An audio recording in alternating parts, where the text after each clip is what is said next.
Once upon a time, in a small village nestled between rolling hills, there was a curious little fox named Felix. Felix loved to explore and ask questions about the world around him. Every night, he would sit by the old oak tree and gaze at the moon, wondering why it sometimes looked big and round, and other times small and thin. One evening, Felix noticed something strange. The moon, which had been full and bright just a week ago, now looked smaller. Is the moon shrinking? He wondered aloud. Determined to find the answer, Felix decided to embark on a journey to solve the mystery of the shrinking moon. Felix's first stop was the home of Oliver, the wise old owl who lived in the forest. Oliver was known for his vast knowledge of the stars and planets. When Felix explained his concern, Oliver chuckled softly. "The moon isn't shrinking, my dear Felix," said Oliver.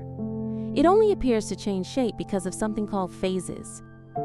You see, the moon doesn't produce its own light. It reflects the light of the sun, and as it moves around the earth, we see different parts of it lit up." Felix tilted his head, trying to understand. "So the moon isn't really getting smaller?" "Not at all," replied Oliver. "It's just a trick of the light. But if you want to learn more, you should visit the observatory on Starry Hill. The scientists there can explain it better." Felix thanked Oliver and set off for Starry Hill. The path was long and winding, but Felix was determined. Along the way, he marveled at the fireflies lighting his path and the rustling leaves that seemed to whisper encouragement. When he finally reached the top of the hill, he saw a magnificent building with a large dome. This was the observatory, where scientists studied the stars and planets. Felix's heart raced with excitement as he approached the door. Inside the observatory, Felix was greeted by a friendly robot named Astro. Astro had a shiny silver body and a screen that displayed a smiling face.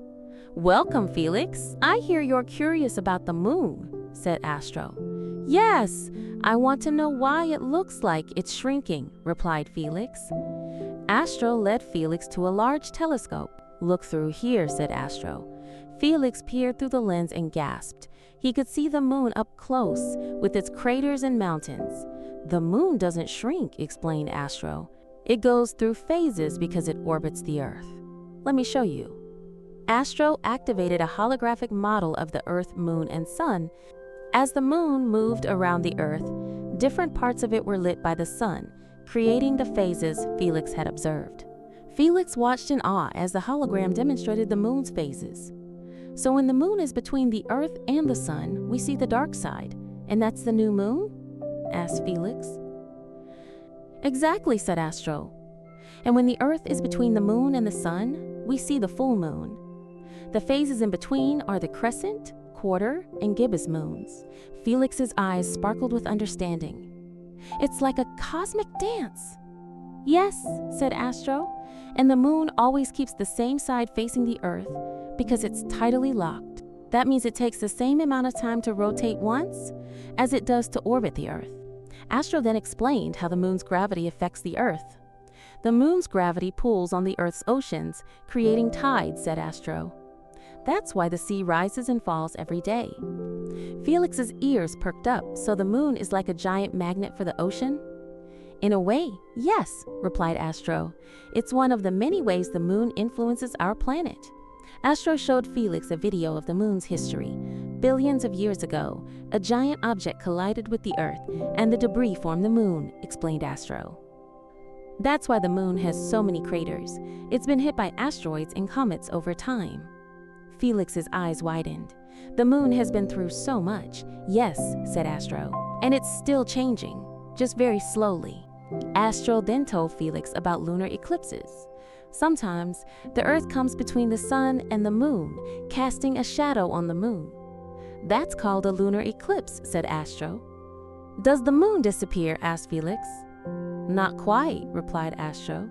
"It turns a reddish color because of the sunlight bending through the Earth's atmosphere. It's a beautiful sight." After learning so much about the moon, Felix thanked Astro and headed back home.